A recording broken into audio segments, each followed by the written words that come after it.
Freedom doesn't come when you make $1 million. It comes when you think differently about money. Most people work for income. The wealthy work for independence.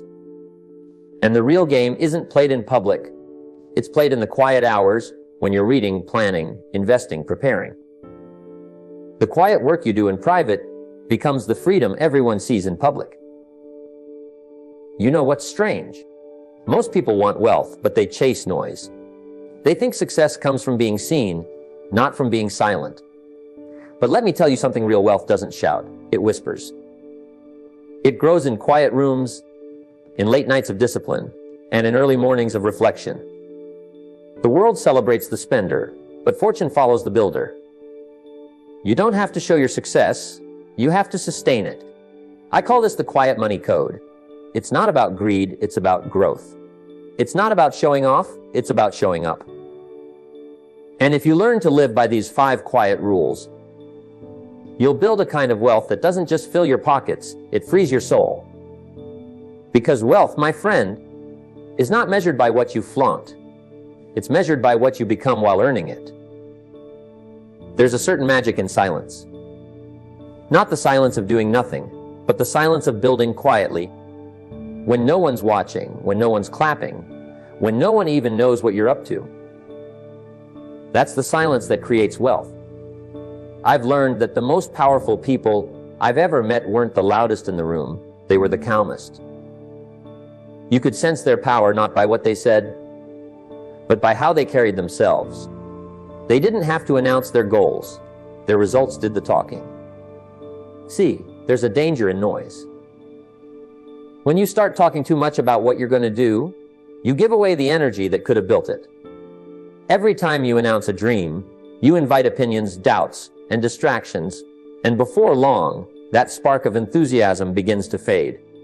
But when you move in silence, that spark becomes a fire. You protect your ideas, you protect your focus, and you protect your energy. It's not secrecy, it's stewardship. The more valuable something is, the quieter you must become while creating it. I remember when I was first learning about success, I wanted everyone to know what I was doing. I'd talk about my big goals and my big plans, but here's the problem, I wasn't spending enough time doing them. One day a mentor told me, if you talk too much about your dreams, you'll start believing you're already living them. That hit me hard. So I went quiet. I stopped explaining myself, and I started executing. The results spoke louder than my voice ever could. So let me give you some advice. Stop announcing your plans. Execute them quietly. Keep a journal. Write your goals. Track your progress. But don't parade it. When you make a little progress, don't post about it, build on it. Let your actions compound in private until they become undeniable in public. Spend less time proving and more time producing. That's how the wealthy do it. Their success isn't loud, but it's lasting. Because real wealth doesn't crave attention. It creates freedom. When you master silence, you master yourself. And that's where wealth begins. Before you can ever master money, you must first master yourself. Because money, by its very nature, is simply a magnifier. It amplifies who you already are. If you're careless, money will make you more careless. If you're disciplined, money will make you more powerful. So before we talk about building wealth, we have to talk about building the person who will hold it. You can't have more until you become more. That's a fundamental law of life. When I was young and broke, I used to think that if I could just earn more, all my problems would disappear. But I soon learned that income doesn't fix character, and opportunity doesn't replace discipline. I had to change me before life would change for me. The truth is, wealth doesn't belong to the smartest, it belongs to the most self-controlled. It's not intelligence that keeps people broke, it's impulse. The inability to delay gratification, to manage emotions, to think long-term, that's what destroys potential. If you want to master money, start by mastering your mornings. Set disciplines that shape your mind before the world gets to it. Read something that stretches your thinking. Reflect on your goals. Plan your day with intention. When you begin your day with structure, you begin to master chaos, and that spills over into every part of your financial life. You'll notice you start spending differently, thinking differently, acting differently. Because you're no longer driven by emotion, you're guided by vision. And one of the hardest but most rewarding lessons is learning to say no. No to the quick purchase, the unnecessary upgrade, the impulse to impress. Every time you say no to something small, you say yes to something greater: freedom, peace, and growth. Remember, the wealthy aren't always the ones who earn the most. They're the ones who manage themselves the best. So before you seek to control your bank account, control your calendar. Before you try to manage money, manage your moods. Don't ask for more until you can handle what you already have. Because once you master yourself, you won't have to chase wealth. It will naturally find its way to someone who has proven they can handle it. And that's when real prosperity begins, not in the wallet, but in the will. Most people are ruled by their desires. They do what feels good in the moment and call it living. But those who truly succeed, those who build something lasting, they let discipline speak louder than desire. See, desire is loud, it shouts, it demands, it craves instant satisfaction. Discipline, on the other hand, whispers. It moves quietly, without applause. But that whisper, practiced daily, will build you a life so strong that desire itself begins to obey you. When I first began studying success, I realized that freedom isn't found in bursts of motivation. It's found in small, consistent disciplines practiced long after the mood to do them has passed. Anyone can be intense for a day, but it takes character to be consistent for years. Most people start the race strong but stop when it gets uncomfortable. The great ones, though, build habits that carry them through the storm. They do the work whether they feel like it or not, because they've learned something profound. You don't rise to the level of your goals. You fall to the level of your discipline. Let me tell you, when you live by discipline, life begins to open up in new ways. You start trusting yourself. You start believing that what you say you'll do. That's real power, keeping promises to yourself. Because when your word means something to you, it begins to mean something to the world. So every day, set non-negotiables: an hour for work that matters, a moment for reflection, a page of learning, a few minutes of exercise. Don't leave your growth to chance. Schedule it like you would a meeting with your future. And don't just measure results, measure habits. Results come and go, habits last. Review your goals weekly, yes, but track your consistency daily. Celebrate the days you show up, not just the days you win. That's how greatness is built, not in giant leaps, but in steady steps that no one claps for. One day, those steps become a mountain. And people will call you lucky, but you'll know it wasn't luck. It was discipline, done quietly, when no one was watching. Because freedom doesn't come from doing what you want. It comes from mastering the discipline to do what you must. Most people spend their lives working for money, but the wise design a system that works for them. You see, it's one thing to make a living, that's survival, but to design a life, that's creation. And the difference between the two lies in structure, because without systems, even the greatest success eventually collapses under its own weight. Wealth without order becomes chaos, and freedom without design turns into distraction. When I started to learn about success, I noticed that those who stayed rich didn't rely on motivation or willpower. They relied on systems. They built habits, structures, and processes that made success automatic. They didn't have to remind themselves to save. It was already set up. They didn't have to choose between discipline and distraction every morning. Their routine decided for them. Systems protect you from your weaker self. They allow you to rest, knowing the machine keeps running. In money, this means automation, setting up investments that grow while you sleep. Pay yourself first automatically. Save and invest before you spend, not after. In health, it means designing habits that sustain you, exercise at the same time daily, plan your meals, set boundaries for rest. And in personal growth, it means continuous learning, reading every day, reflecting weekly, teaching monthly. When you build systems, you multiply yourself, your effort compounds long after you stop pushing. And the highest level of systems isn't just for you, it's for those who come after you. Write down your principles, your lessons, your philosophies. Pass them on.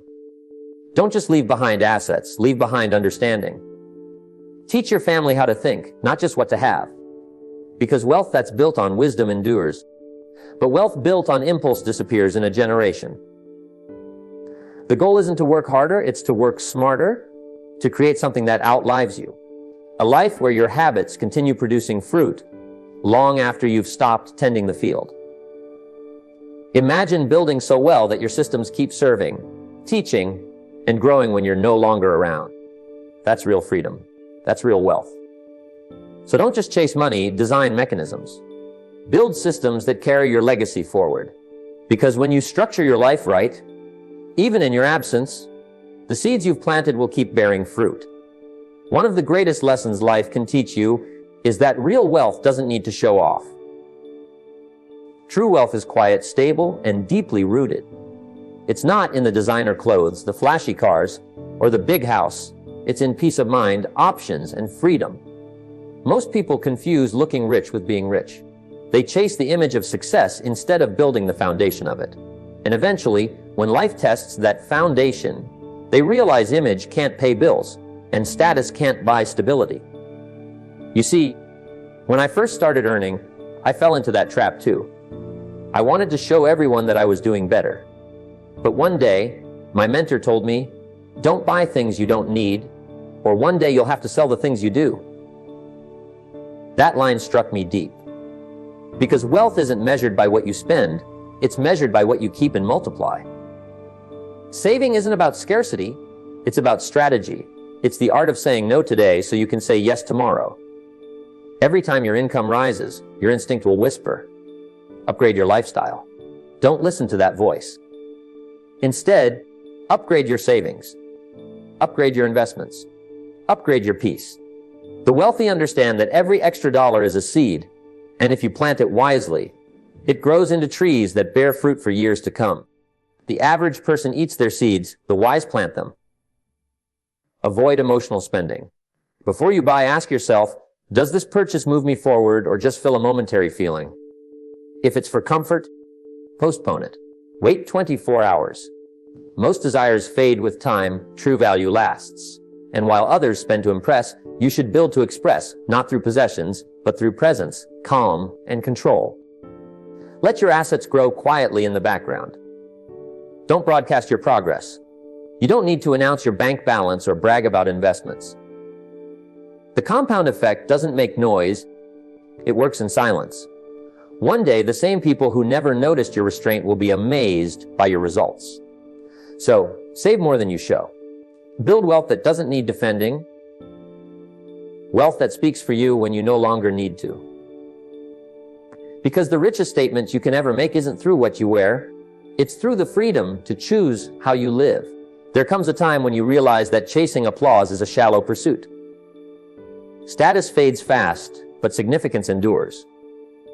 The world is full of people trying to look important, yet very few working to become important not by name but by value. The question isn't how many people know you, but how many people are better because of you. You see, the goal in life isn't to be famous, it's to be fulfilled. The applause of others is temporary, but the respect you earn from contribution, that's lasting. I remember a time when I was focused on recognition. I wanted people to know I was successful. But one day, a mentor asked me, would you rather be impressive or impactful? That question changed my focus forever. Fame doesn't feed the soul. Fulfillment does. You can't deposit likes, but you can build legacies. Quiet wealth doesn't need a spotlight. It builds its own light. When your purpose becomes bigger than your pride, you start to live on a higher frequency. To pursue significance, begin by serving others through your work or wisdom. Every product, every service, every act of generosity should improve someone's life. That's where real satisfaction comes from, not in what you get, but in what you give. You might not get applause today, but the lives you touch will echo far longer than any recognition ever could.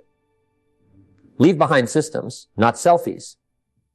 Build something that keeps working when you're not there, a business that supports families, lessons that outlive you, or principles that your children can follow. Because wealth without wisdom fades in a generation, but impact guided by principles lasts for centuries. Measure your success not by how many people watch you, but by how many people grow because of you. Most people are busy being seen. Very few are busy being useful. If you focus on becoming valuable, the world can't help but notice, not because you shouted, but because you served. So stop chasing status and start building significance. Because in the end, the quiet satisfaction of a life that mattered will always outweigh the noise of temporary attention. Remember this, success might make you rich, but significance will make you remembered. Everyone wants to get rich fast, but very few want to get rich for sure. And that's the difference between those who flash wealth and those who keep it. Fast money is exciting, but steady money is satisfying. You see, when you rush the process, you skip the lessons, and skipped lessons always come back as expensive mistakes. The key isn't to chase the jackpot, it's to build the foundation. True wealth is built in layers, not leaps. I remember meeting a young man once, full of fire, full of ambition, who told me, "I'm going to double my money in a month." I smiled and said, "Be careful, because money that comes fast often leaves faster." And sure enough, 6 months later, he was back where he started, only this time with a little less faith in himself. That's the price of impatience. Wealth grows best when you water it daily, not when you dig it up every week to see if it's growing. The secret is commitment, a long-term plan that stretches 10, 20 years ahead. Set a vision for your finances that's not based on hype, but on habits. Build slowly, but build right. Learn to say no to opportunities that promise quick wins. The truth is, if it sounds too good to be true, it usually is. Patience is the quiet advantage of the wise. Every time you earn, reinvest. Let your money go to work for you. Compounding is not magic. It's discipline disguised as a miracle. Those who understand it don't chase returns, they build momentum. The wealthy know something the impatient don't. That time is not the enemy, it's the partner. So, take your time. Learn the rules. Build on principles. Protect what you earn and reinvest what you keep. Wealth that lasts is built on understanding, patience, and steady hands. Fast money might make you loud for a moment, but slow, steady wealth will make you secure for life. Remember this, anyone can get rich fast, but only the disciplined stay rich. Don't fall for the noise of speed. Trust the rhythm of growth, because the goal isn't to win quickly. The goal is to win forever. One of the greatest mistakes people make when they start earning more is that they immediately spend more. The moment the paycheck grows, the lifestyle grows with it. Bigger house, newer car, fancier dinners. And before long, there's no difference between the person earning a little and the one earning a lot. Both end up broke at the end of the month. You see, the secret isn't in making money, it's in keeping it and then multiplying it. Wealthy people don't buy things to look rich. They buy things that make them rich. I learned early on that the goal is not to work for money, but to make money work for you. Every dollar you earn can either be a soldier that fights for your future or a prisoner that dies in your pocket. The poor and the middle class tend to spend their profits on comfort. The wealthy, however, turn their profits into engines, assets that keep producing long after the work is done. They buy things that earn, not things that rust. Every time your income goes up, resist the temptation to inflate your lifestyle. Instead, increase your investments. If you get a raise, don't buy a new toy, buy a new asset. Put that money where it can multiply. Real estate that grows in value, stocks that pay dividends, or ownership in a business that works while you sleep. Let your money be busy, even when you're resting. That's how you escape the endless cycle of earning and spending. And here's another rule I learned the hard way: always separate your growth money from your spending money. Treat them differently. Your spending money is what keeps you comfortable. Your growth money is what keeps you free. Protect your growth money, feed it, nurture it, let it compound quietly in the background. When you turn profits into assets, something incredible happens. Your money starts to develop a personality. It begins to move, grow, and work on your behalf. That's when you stop chasing money and start attracting it. So the next time you earn, ask yourself one question: will this purchase make me richer or poorer? The answer will tell you whether you're building wealth or wasting it. Remember, luxuries fade, but assets last. Spend to live, but invest to be free. Time is the quietest yet most powerful investor you'll ever have. Most people don't understand this. They chase money as if it's the ultimate prize, but time is the true currency of wealth. You can lose money and earn it back, but once time is spent, it's gone forever. The wealthy understand this truth deeply. They let time work for them, while the poor often let time work against them. The difference isn't luck, it's perspective. When I was young, I learned a powerful lesson about compounding. A small amount, wisely invested, can turn into a fortune, not because of effort, but because of time. Time magnifies discipline and punishes delay. If you plant a seed today, it doesn't bear fruit tomorrow, but give it years, and it becomes a tree that feeds generations. The same is true for wealth. Those who start early, even with small amounts, give time a chance to perform its quiet miracle. But most people wait. They say, when I make more, I'll invest more. Yet they miss the golden years when compounding works hardest. You see, compounding doesn't care about the size of your investment. It only cares about how long you've been faithful to it. Even small, consistent contributions grow mighty when they're given the gift of years. And here's the real secret: don't interrupt compounding. The first decade is your foundation. Reinvest every return. Don't spend your early profits, let them multiply. The first 10 years of disciplined investing can create the next 50 years of freedom. That's the silent power of time. It rewards patience, not impulse. You must also learn to focus on long-term value, not short-term excitement. Markets will rise and fall. Opportunities will come and go. But if you keep your eyes on the horizon, your patience will always outperform someone else's panic. Remember, wealth doesn't shout, it whispers over decades. So don't underestimate small beginnings. Don't despise the early days of small savings and modest returns. Because one day you'll look back and realize that the fortune you enjoy wasn't built by brilliance or luck. It was built by time quietly compounding your consistency. Start today. Let time become your greatest partner, your most faithful investor. Money works hard, but time works miracles. One of the great lessons of wealth is that increase without control is a curse, not a blessing. Most people believe their problem is lack of money, but in truth, it's lack of management. If you can't manage $100, you won't suddenly become responsible with 1,000. If you can't handle 1,000, 1,000,000 will only magnify your mistakes. The principle is simple. Life does not give more to those who waste what they already have. Control always comes before increase. When I was first starting out, I used to dream of having more money. I thought that if I could just earn a little extra, all my financial problems would disappear. But one day, I realized the truth. I didn't have an income problem. I had a management problem. I was spending faster than I was earning.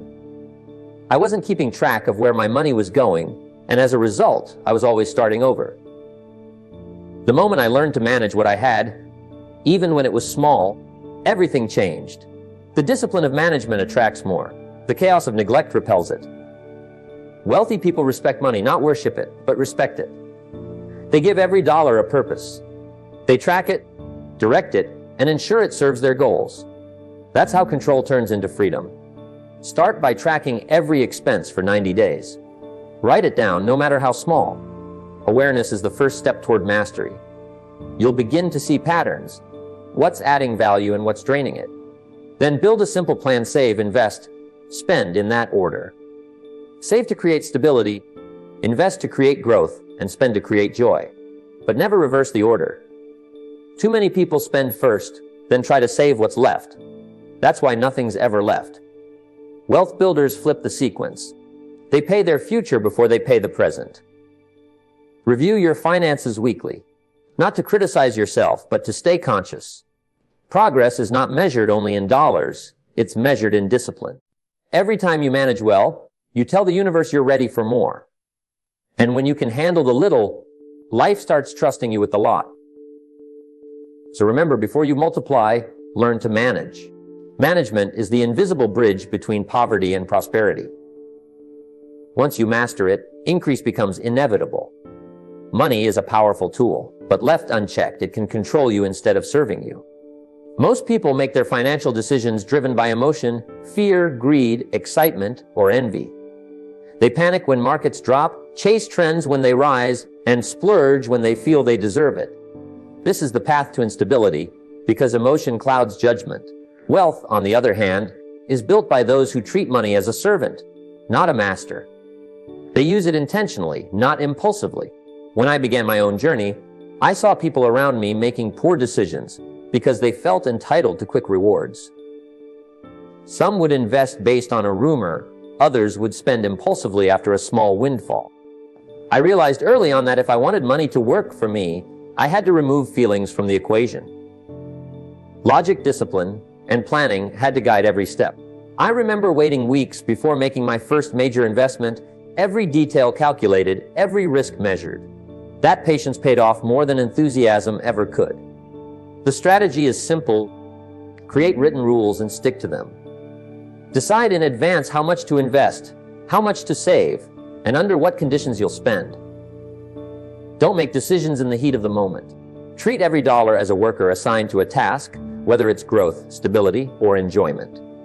When emotion enters, your worker turns into a rebel, and chaos follows. Practical steps reinforce this mindset.